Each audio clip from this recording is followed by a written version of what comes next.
Baik, selamat pagi anak-anak. Untuk pembelajaran hari ini, kalian bisa perhatikan dulu beberapa hal yang Pak Guru ingin tekankan supaya pembelajaran kita lebih baik lagi. Jadi untuk yang pertama, tolong nanti absen dulu ya. Absen karena nanti absen akan menjadi perhitungan nilai rapot dan waktunya hanya Pak Guru berikan selama 15 menit ya. Kemudian nanti silakan disimak video pembelajaran ini. Kemudian nanti akan ada tindak lanjut ya. Silakan diisi di Google Classroom ya. Kalian isi di sana, kalian kirim jawaban kalian, diupload ya sesuai dengan perintah yang ada di tugas tersebut. Untuk tugas saya berikan waktu 3 hari dari waktu pembelajaran ini. Jadi kalau seandainya ini adalah hari Selasa, maka nanti hari Kamis paling lambat sudah dikumpulkan. Ya. Kemudian nanti apabila Anda memerlukan penjelasan, silakan juga dituliskan di form di Google Classroom itu yang sudah Pak Guru berikan. Ya, nanti akan kita diskusikan. Jadi berdasarkan pertanyaan kalian, nanti kita akan diskusi lagi. Ya, kita setting mungkin nanti menggunakan Zoom atau menggunakan Discord atau mungkin juga menggunakan WA. Mana-mana yang kalian nyaman atau yang bisa kalian lakukan ya. Oleh karena itu nanti lebih baik lagi kalau kalian dalam kelas membentuk kelompok ya terdiri dari ya paling banyak 5 orang supaya nanti pada saat menjelaskan Pak Guru akan menjelaskan dalam kelompok tersebut ya. Ya, itu. Jadi itu yang pertama ingin Pak Guru ingatkan dan juga tadi ada Pak Guru tuliskan beberapa hal, tolong itu diingat baik-baik.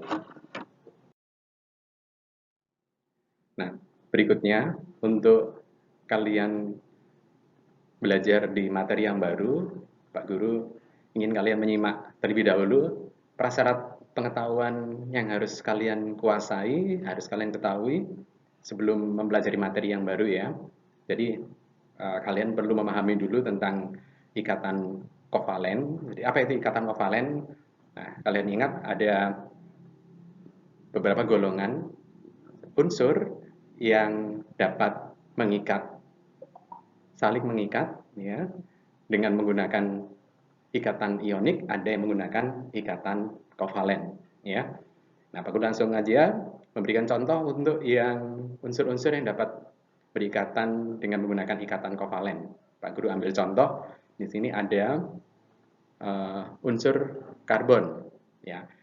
Unsur karbon atomnya memiliki berapa elektron valensi? Masih ingat? Ya. Ya, ada 4 ya, ada 4 elektron valensi untuk karbon. Kemudian kalau dia akan berikatan dengan unsur hidrogen. Nah, unsur hidrogen atomnya memiliki berapa elektron valensi? Ya, betul, 1 elektron valensi. Nah, kalau karbon yang memiliki 4 ya, elektron valensi dengan hidrogen memiliki 1 elektron valensi, maka bagaimana mereka membentuk ikatan kovalen? Ya. Jadi untuk keempat ikatan kovalen ya, itu terbentuk dari masing-masing 4 elektron valensi dari karbon, masing-masing mengikat 1 atom hidrogen ya, saling berpasangan elektronnya ya. Mereka membentuk pasangan ya. Nah, ini yang disebut dengan struktur Lewis atau rumus titik elektron. Jadi elektron dari C dianggap sebagai titik gitu ya, seperti titik gitu ya. Nah, untuk memisahkan elektron valensi dari C dengan yang dari H, Pak Guru beri tanda silang yang untuk H ya, supaya bisa membedakan. Nah, selanjutnya kalau elektron valensi dari H dengan dari C sudah berpasangan, maka akan terbentuklah ikatan kovalen. Nah, yang perlu kalian perhatikan adalah pada saat pembentukan ikatan kovalen itu ada cara penulisan yang simple ya, menggunakan namanya rumus struktur. Nah, kalian bisa lihat di sana setiap sepasang elektron valensi dari H dan elektron valensi dari atom C dituliskan dalam satu garis lurus ya, satu garis lurus ya. Sehingga atom C nanti punya 4 ikatan kovalen ya, yang berupa garis lurus. Jadi ingat ya, kalau ada satu garis lurus yang menghubungkan antar atom, itu berarti ikatannya adalah ikatan kovalen ya. Lebih tepatnya adalah ikatan kovalen tunggal karena terbentuk dari satu elektron valensi dari atom H dan satu elektron valensi dari atom C. Itu satu garis ya. Nah, itu dulu yang ingin Pak Guru sampaikan dulu prasyarat sebelum mempelajari materi yang baru. Bisa dimengerti ya? Oke.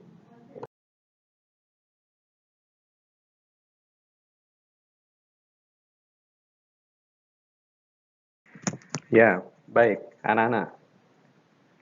Kalau tadi Pak Guru sudah sampaikan tentang bagaimana pembentukan ikatan kovalen. Nah, sekarang kalian simak lebih dahulu tentang apa tujuan pembelajaran kita di dalam video ini. Ya, tujuannya apa? Supaya nanti jelas, kalian harus mengerti tentang apa begitu ya.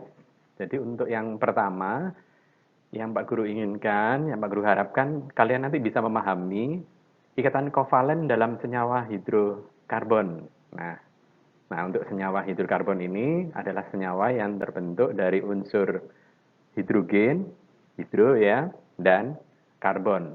Nah, kalian nanti pelajari bagaimana ikatan kovalennya. Ya, dia terbentuk dari elektron valensi hidrogen dan elektron valensi karbon. Nah, itu yang pertama. Kemudian yang kedua, nanti kalian bisa menuliskan rumus struktur dari hidrokarbon, kelompok hidrokarbon yang pertama, yaitu yang disebut dengan alkana. Ya. Nanti cara penulisannya Pak Guru sampaikan dalam video pembelajaran ini. Ya. Nanti di akhir pembelajaran akan ada beberapa tindak lanjut ya. Kalian nanti harus kerjakan di Google Classroom dalam bentuk penugasan. Ya. Jadi paham ya, untuk tujuan pembelajaran kita ada dua hal. Nanti kalian patokannya adalah bisa memahami kedua hal ini. Ya, jelas ya? Baik. Nah, selanjutnya untuk yang akan kita pelajari, seperti sudah saya sampaikan tadi, ya tentang senyawa hidrokarbon, yaitu senyawa yang terbentuk dari unsur hidrogen dan karbon ya, tentu saja. Nanti kita akan mempelajari 3 kelompok senyawa ya. Sebelum nanti di kelas 12 ada materi senyawa namanya senyawa karbon ya. Antara nanti ada alkohol ya. Nanti ada yang disebut dengan ester itu nanti di kelas 12 ya. Untuk yang di kelas 11 ini kita pelajari dulu dasarnya, yaitu kalian belajar tentang alkana, alkena, dan alkuna. Nah, sebenarnya untuk hidrokarbon sendiri, berdasarkan ikatan kovalennya, nanti bisa dibedakan atas senyawa hidrokarbon alifatik. Ya. Alifatik itu berarti rantainya lurus. Ya. Rantai atom karbonnya lurus. Nah, kalau nanti yang disebut dengan alisiklik itu melingkar. Jadi atom C-nya itu melingkar seperti pada gambar yang di tengah itu ya, alisiklik. Nah, nanti ada senyawa hidrokarbon yang khusus ya. Ini adalah senyawa aromatik. Nah, nanti akan dipelajari di kelas 12. Nah, untuk senyawa hidrokarbon alifatik akan dikelompokkan lagi. Tadi sudah Pak Guru sampaikan, kita akan belajar tentang alkana, alkena, dan alkuna. Nah, nanti kalau untuk alkana, di minggu ini kita belajar dulu tentang alkana, yaitu nanti kalian fokus pada pembentukan ikatan kovalen yang tunggal ya, yang terbentuk dari pasangan elektron valensi atom C dengan atom C itu satu elektron valensinya ya. Jadi namanya ikatan kovalen tunggal. Nah, nanti pada saat mempelajari senyawa hidrokarbon alkena nanti ada ikatan rangkap. Ya, nanti Pak Guru jelaskan lagi bagaimana ikatan rangkap bisa terbentuk, baik di alkana maupun di alkuna. Ya, jadi itu dulu yang kalian perhatikan. Nah, selanjutnya sebelum mempelajari senyawa hidrokarbon lebih lanjut, kalian perlu tahu dulu tuh, ya, senyawa hidrokarbon itu ada di mana? Ya, di sekitar kita itu ada di mana? Jadi yang pertama, kalau kalian tahu menggunakan tabung melon yang warna hijau muda itu ya, nah itu adalah isinya adalah senyawa hidrokarbon tuh. Berarti kalian sudah tahu tuh, sifatnya adalah mudah terbakar. Bentuknya apa? Ya, bentuknya dalam bentuk gas gitu ya, karena harus disimpan di tabung. Nah, nanti juga ada, kalau kalian ingat ada balon yang bisa, uh, artinya bisa melayang-layang, itu berarti nanti isinya adalah disebut dengan gas karbit. Ya, gas karbit itu karena massa jenisnya lebih kecil dari udara, maka kalau diisikan ke balon, maka balonnya bisa melayang gitu ya. Nah, contoh berikutnya minyak tanah nih. Ya, minyak tanah kalian tahu kan berasal dari minyak bumi. Nah, minyak bumi itu juga komponen utamanya adalah senyawa hidrokarbon. Kita masih di contoh senyawa hidrokarbon dalam kehidupan sehari-hari ya. Tadi lanjut dari minyak tanah, kemudian ada bensin, ya sama nih. Bensin juga berasal dari minyak bumi ya. Kemudian ada aftur, itu bahan bakar pesawat terbang tuh. Nah, itu juga berasal dari minyak bumi. Nah, komponennya juga senyawa hidrokarbon. Kemudian bahan-bahan yang terbuat dari plastik, itu semuanya adalah berasal dari senyawa hidrokarbon ya. Nah, itu yang perlu kamu tahu untuk contoh-contoh dalam kehidupan sehari-hari. Kita mulai untuk senyawa hidrokarbon yang paling sederhana dulu ya. Uh, yang perlu kamu perhatikan untuk senyawa hidrokarbon yang paling sederhana, ini disebut dengan nama senyawanya ya, adalah metana atau gas metan ya. Kalau dalam bahasa Inggris, kemudian perhatikan rumus strukturnya ya, rumus strukturnya. Di sana ada atom C, kemudian atom C mengikat 4 atom H. Nah, setiap atom H yang terikat di atom C dihubungkan oleh ikatan kovalen. Ingat ya, tadi tanda garis lurus itu adalah ikatan kovalen ya. Terbentuk dari satu elektron valensi H dan satu elektron valensi dari C. Nah, untuk gas metana sendiri, untuk sebagai pengetahuan kalian, ini biasanya kalau di sawah-sawah nih, karena di sawah itu kan banyak senyawa-senyawa organik ya. Apakah itu hasil dari batang padi, kemudian terendam air, ya, nanti akan terurai menjadi gas metana.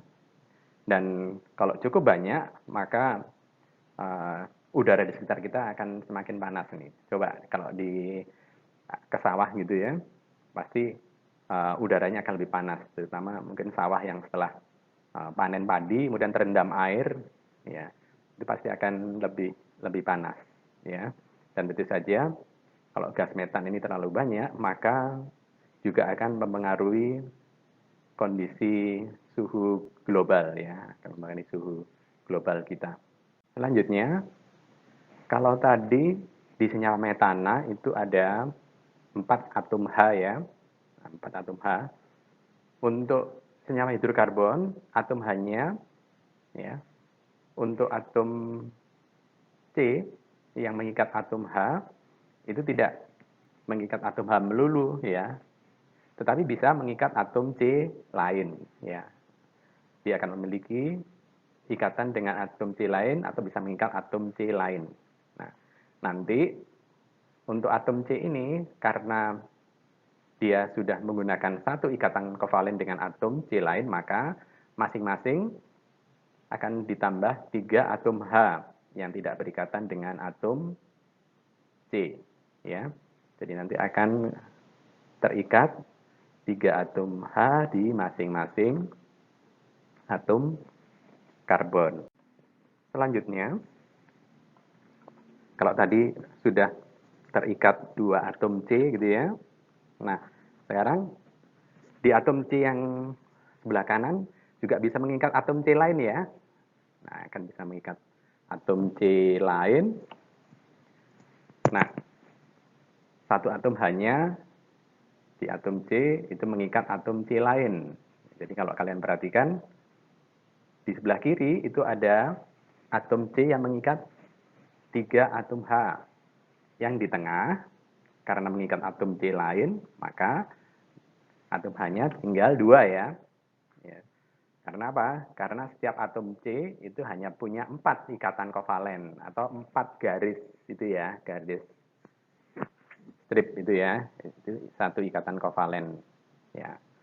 Nah, untuk atom C yang ketiga, karena sudah menggunakan satu ikatan kovalen untuk berikatan dengan atom C yang di tengah, maka sekarang tinggal 3 untuk bisa mengikat atom H. Ya. Nah, untuk senyawa hidrokarbon ini, atom C-nya nanti bisa membentuk rangkaian atom C yang panjang gitu ya, namanya rantai, namanya rantai karbon. Nah, gitu ya, paham ya? Jadi atom C punya keistimewaan bisa membentuk rantai atau gabungan dari atom C gitu ya, sampai panjang. Kalian tenang aja, Pak Guru akan memberikan 10 saja, 10 rantai ya, 10 atom C yang membentuk rantai untuk kalian pelajari di kelas 10 ini. Gitu ya. Jadi boleh sekarang Pak Guru lanjutkan. Nah, tadi setelah kita mengenali tentang senyawa hidrokarbon mulai dari yang paling sederhana yaitu metana ya.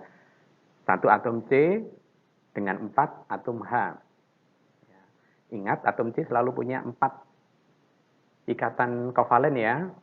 Di atom C hanya bisa membentuk 4 ikatan kovalen karena hanya memiliki 4 elektron valensi. Ya. Kemudian tadi sudah Pak Guru jelaskan, tadi kalau ada molekul metana, atom C-nya juga bisa bergabung dengan atom C lain ya, mengikat atom C lain. Ya. Kalau menambah 1, nanti akan berubah menjadi molekul etana. Ya. Kalau bertambah satu lagi dari molekul etana akan menjadi molekul propana. Jadi kalau kamu perhatikan tadi, atom C-nya 1 hanya 4. Kalau atom C-nya 2, atom H-nya ada berapa tadi? Ada 6. Ya, betul. Dan kalau bertambah lagi, atom C-nya menjadi propana, atom H-nya menjadi 8. Nah, kalau atom H-nya tadi kan berubah dari 4, bertambah 1 atom C, 6, itu kan berarti selisih hidrogennya 2 ya. Ya. Demikian juga kalau menjadi propana dari 6, atom H-nya menjadi 8, maka selisih hidrogennya juga 2. Jadi selisih jumlah atom C dengan H di setiap senyawa itu boleh dirumuskan atau boleh diingat yaitu CH2. Ya, CH2 artinya setiap bertambah 1 atom C, atom hidrogennya bertambah 2. Nah, untuk senyawa yang demikian sering disebut dengan deret homolog. Ya, deret homolog itu berarti beda antara satu senyawa yang satu dengan yang lainnya tetap ya. Yaitu untuk alkana adalah CH2. Ya, jelas ya? Baik, selanjutnya kita akan lihat tentang deret homolog. Ya, ingat ya tadi tentang deret homolog ya, yaitu selisih antara senyawa satu dengan berikutnya sama. Untuk hidrokarbon alkana, selisihnya setiap satu atom C bertambah, atom H-nya bertambah 2. Nah, sekarang perhatikan nanti cara menuliskan rumus molekul ya, dan rumus strukturnya. Kemudian nama dari masing-masing senyawa hidrokarbon. Jadi nanti kalian harus menghafalkan ya. Kalian menghafalkan mulai dari metana untuk senyawa dengan rumus molekul CH4 gitu ya. Nah, di sebelah kanan itu ada rumus strukturnya. Kemudian etana. Ya, kalau atom C-nya 2, atom H-nya 6. Ada rumus strukturnya, nanti Pak Guru ajarin tuh bagaimana cara membuat rumus strukturnya. Mudah kok. Ya. Tapi yang pasti adalah Anda harus ingat mulai dari metana itu atom C-nya 1 hanya 4. Etana atom C-nya 2 hanya 6. Nah, karena selisihnya sudah ketahuan, kalian tinggal hafalkan aja. Kalau metana atom C-nya 1, kalau etana atom C-nya 2. Kalau 3 propana, 4 butana, 5 pentana, 6 heksana. Kalau atom C-nya 7 heptana, atom C-nya 8 oktana. Ya. Kemudian kalau atom C-nya 9 nonana, kalau atom C-nya 11 dekana. Kalau mau nambah tadi yang atom C-nya 10 ya itu dekana ya. Kalau mau nambah 11 atom C-nya dodekana, silakan kalian mau ya silakan dicari di Google pasti ada itu namanya ya sampai banyak itu ya. Tapi untuk yang kalian wajib ingat 10 dulu ya. 10 dulu ya. Nah, tadi Pak Guru sampaikan selain kalian ingat nama dan rumus molekulnya, untuk mencari rumus strukturnya akan lebih mudah ya. Pak Guru ajarin nih menuliskan rumus struktur senyawa hidrokarbon alkana ya dengan menghilangkan ikatan kovalen antara atom C dengan atom H. Ya, tujuannya apa? Supaya lebih ringkas cara menulisnya. Ya, supaya lebih ringkas cara menulisnya. Perhatikan contoh berikut ya. Tadi kita akan menuliskan rumus struktur alkana yang lebih ringkas ya, supaya catatan kalian nggak cepat penuh nih halaman bukunya ya. Karena kalau ditulis atom H-nya semua, bisa penuh itu untuk menuliskan rumus struktur. Jadi kita gunakan rumus yang lebih sederhana, kalian tetap bisa menangkap artinya, gitu ya. Jadi Pak Guru beri contoh, untuk etana, cukup nanti atom H-nya dituliskan, kalau ada 3 yang terikat di atom C, dituliskan H3 di bawah gitu ya. Jadi CH3. Kemudian masih menyisakan ikatan kovalen antara atom C dengan atom C. Ya. Nah, yang harus kalian pahami adalah ikatan kovalen yang tertulis di sana, strip itu bukan mengikat dengan atom H yang kiri ya. Itu artinya adalah ikatan kovalen atom C dengan atom C. Ya. Untuk atom H-nya nggak perlu ditulis ikatan kovalennya. Jelas ya? Jadi cukup menuliskan ikatan kovalen antara atom C saja. Jelas ya? Nah, selanjutnya kita akan lihat cara penulisan rumus struktur propana. Ya. Perhatikan di gambar yang sebelah kiri itu di atom C yang paling kiri itu atom H-nya ada 3 ya. Kemudian yang di tengah atom H-nya ada 2, kemudian yang di kanan atom H-nya ada 3. Nah, bagaimana cara menuliskan rumus strukturnya yang lebih singkat? Jadi seperti yang saya sampaikan tadi, cukup menuliskan ikatan kovalen yang di antara atom C saja ya. Jadi yang ada di sana itu adalah ikatan kovalen antar atom C. Sedangkan untuk ikatan kovalen untuk atom C dengan H, nggak perlu dituliskan. Jadi kalau jumlah atom C yang paling kiri ada 3, ya tinggal tuliskan ada CH3. Yang di tengah itu atom C-nya ada 2. Sudah dituliskan CH2. Kemudian untuk yang di sebelah kanan atom C-nya ya ada 3, tuliskan kembali CH3. Jadi begitu cara menuliskan rumus struktur yang lebih singkat. Nanti ditulis yang singkat aja ya. Baik anak-anak. Kita akan coba mengingat kembali apa yang sudah kalian pelajari ya dari awal hingga sekarang. Jadi untuk yang sudah kalian pelajari tadi adalah yang perlu kalian ingat bahwa senyawa hidrokarbon itu terbentuk atas unsur karbon dan hidrogen ya. Dan jenis ikatan antara atom C dan atom H adalah ikatan kovalen tunggal. Sehingga karena atom C memiliki 4 elektron valesi, maka dia memiliki 4 ikatan kovalen ya. Berikutnya,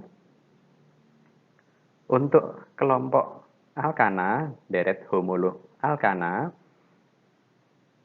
dia menggunakan ikatan kovalen tunggal. Ya, jadi tanda strip satu saja untuk menghubungkan atom C dengan atom C. Nah, itu adalah ciri-ciri dari deret homolog alkana. Ya, kalian bisa perhatikan itu.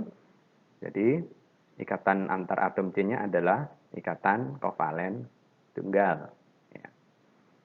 Kemudian, berikutnya, untuk menuliskan rumus struktur alkana, dan selanjutnya nanti untuk menuliskan senyawa hidrokarbon yang lain, menggunakan rumus struktur yang singkat aja, yaitu tanpa menuliskan ikatan kovalen antara atom C dengan atom H. Ya. Jadi di sana hanya menyisakan ikatan kovalen antar atom C dengan atom C. Jadi ikatan kovalennya sekali lagi dituliskan hanya untuk atom C dengan atom C. Ya. Jelas ya? Ya, setelah kalian menyimak video ini, kalian catat di buku catatan kalian yang rapi ya. Kalian tuliskan rumus struktur yang singkat tadi untuk senyawa deret homolog alkana. 10 aja ya, 10 aja ya. Tulis yang rapi. Kemudian juga tuliskan nama dari ke-10 senyawa tersebut ya. Karena kalian nanti harus ingat ya, kalau misalnya CH4 itu apa ya? Atau kalau atom C-nya 2 untuk alkana namanya apa? Jelas ya? Bicara dulu di buku catatan. Kemudian nanti kalian foto, kemudian diupload ya. Nah, uploadnya di Google Classroom ya nanti ya. Jadi kalian nanti akan berpindah. Setelah mempelajari ini kalian berpindah ke Google Classroom, kemudian kalian isi di sana untuk tugas-tugas yang harus di-upload. Kemudian kalian siapkan juga ya setelah mengerjakan latihan atau mungkin melihat soal-soal, tuliskan hal-hal yang ingin kalian ketahui atau yang ingin kalian pahami. Juga sama, masih di Google Classroom. Ya. Aku diberi waktu 3 hari, berarti kalau sekarang hari Selasa, berarti nanti Selasa, Rabu, Kamis ya. Ya. Pak Guru setting di Google Classroom-nya sebelum jam 12 malam. Ya, ini seperti ronda aja. Ya. Jadi kalau kalian kerjakan sebelum jam 12 malam dikirim, bisa kok. Ya. Jadi kalian bisa kumpulkan itu sebelum tenggat waktu hari Kamis jam 12 malam. Perhatikan juga nanti koneksi internet ya, jangan-jangan nanti mendekati jam 12 itu internetnya lelet, jadi kalian nanti mengumpulkannya terlambat ya. Kemudian Pak Guru juga mengingatkan supaya kalian semua mengerjakan latihan dan tugas ya, supaya apa? Ini kan kalian belajar untuk diri kalian sendiri nih ya, bukan untuk mama, bukan untuk papa, bukan untuk kakak, tapi untuk kalian sendiri. Jadi pelajari baik-baik, kemudian latihan dikerjakan biar kalian paham ya, paham betul ya, paham betul sehingga nanti pada saat ulangan kalian bekerja secara mandiri karena kalian mengerti betul, karena kalian sudah paham dari diri kalian sendiri. Itu yang ingin Pak Guru harapkan kalian belajar ya. Kemudian kalian memahami itu berdasarkan tanggung jawab pribadi. Gitu ya. Ya. Anak-anak Nanti sebelum kita akhiri pembelajaran, Pak Guru ingatkan untuk minggu depan, kalian bisa sempatkan membaca, ya, atau mencari di Google. Materi kita minggu depan adalah isomeri. Ya, isomeri itu adalah, jadi beberapa senyawa itu bisa memiliki rumus molekul sama, tetapi rumus strukturnya beda. Ya, jadi minggu depan kita akan belajar untuk isomeri di alkana itu dimulai dari senyawa butana yang 4 atom C. Jadi mereka nanti memiliki 2 buah struktur yang berbeda. Jadi untuk butana yang lambangnya N butana itu berarti yang rantainya lurus. Ya. Sedangkan untuk yang isobutana itu disebut dengan rantai bercabang. Nah, kalian cari tahu dulu sebelum minggu depan kita belajar tentang isomeri ya. Biar minggu depan kalian bisa lebih paham lagi. Ya. Baik, anak-anak, mengakhiri pembelajaran kita hari ini, Pak Guru doakan semoga kita semua dalam keadaan sehat, tetap semangat ya, tetap sehat, tetap semangat ya untuk belajar melalui jaringan online ya. Itu aja anak-anak. Pak Guru akhiri sampai di sini dulu. Kita jumpa lagi di Google Classroom dan sampai jumpa minggu depan. Semangat, go for win. Selamat pagi.